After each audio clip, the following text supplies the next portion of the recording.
The first stop of the day was the famous pounding mochi spot. Men weren't pounding yet, but the mochi was so delicious, warm, and fresh. And if you don't know what I'm talking about, look up mochi pounding Nara. We're actually in Nara on an Airbnb experience, so I'll make a separate video on that, but we started off by going to this beautiful temple. The temple is right outside of Nara Park, which is where all the deer are. The deer have actually always been in Nara. Nobody brought them here, which is a super interesting fact. And the deer right at the entrance of the park are hungry. They know the cookies are there, so they're pretty crazy, but you can do this hand movement to make sure that they don't bother you anymore. Our tour guide is part of a deer conservation society, and so she knew all the secret spots. She took us to a place where there were deer moms with their babies, so they were super tame, and there were no tourists around besides our group, so this was so special. My boyfriend asked our tour guide if he could pet them because he misses his dogs and wanted to just pet the deer, but actually they have ticks, so do not pet them. Afterwards, we walked over to this beautiful boat area. We went to a spot where you can purify your hands before walking to a Shinto shrine. A lot of places don't have ladles anymore because of COVID, so this was really beautiful. And then we tried some mackerel hako sushi, which is very famous in this area, and it was so good. Honestly, it is so crazy that the deer just roam free here. And the bowing is so interesting. No one taught them to bow. This is just something that they've developed, and it's so interesting because bowing is very commonplace in Japanese culture. It really felt like an enchanted forest. What I learned and found really interesting is that in Shintoism, there is a shrine for almost anything you can dream of. After purifying our hands at this very fitting station, we went to this love shrine where all the wishes were about relationships and people hoping for long-lasting love. Afterwards, we went to lunch at this little udon spot literally in Nara Park, so the deer come right up to you, and the dish was delicious. Our wonderful tour guide gave us some fish food, so we were just feeding the koi fish, and then she gave us a little origami lesson, which was so cute. We made these little baskets and we took them home. Me and my boyfriend have two left hands, honestly, so we needed a lot of help. Opposite of our tour guide, who literally made this deer origami in less than 10 seconds. So happy every time I see these because I feel like I missed the season. This temple is known for the huge Buddha, and honestly, the videos don't do it justice. I was literally making the video thinking to myself, people will not really believe how big this was because it doesn't reflect in videos. We walked out and the deer were honestly being a little bit rabid. They were hungry for food. It was time to leave Nara. I was so sad. I really loved it here. We took the train back to Kyoto. The fashion style in Kyoto is amazing too. Like the juxtaposition between old and new is my favorite. Then we went to Nizenji Temple before heading to Matcha House. This was so worth the hype. I don't care if it's touristy. We got the best ramen I've ever had in my life. I made a separate video on this place. Delicious. And that was it. I am so tired already, but tomorrow we have even more activities, so stay tuned.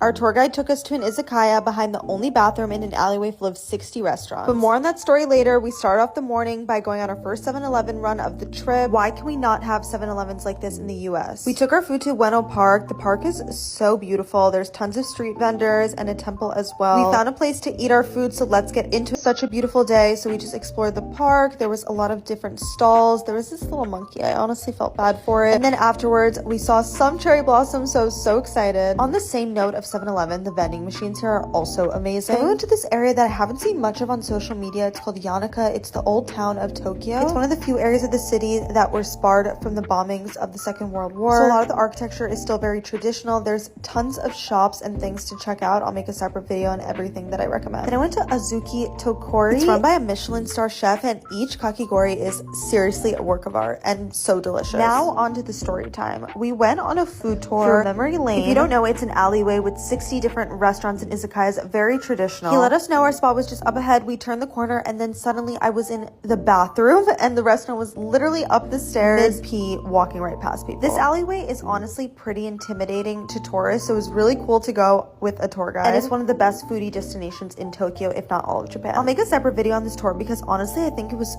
so worth it to be able to explore Shinjuku with a local. Every place we went to, our tour guide recommended his favorite plates, and we also got to pick a drink as well and order more if we wish. After the first izakaya spot with amazing options, we went to this standing kushikatsu bar. Really cool too. My boyfriend was really enjoying that chicken on a skewer, and I don't know what this dish could be. Can anyone give more insight? The last part of the tour was to go to Kabukicho, which is just an area with a lot of small bars, kind of similar to Memory Lane, but with bars instead of restaurants. Every bar has its own theme. This place is not even on Google Maps in English. It's called Lonely Bar if you're ever in Japan. And we said goodnight to the Shinjuku greedy cat and went home.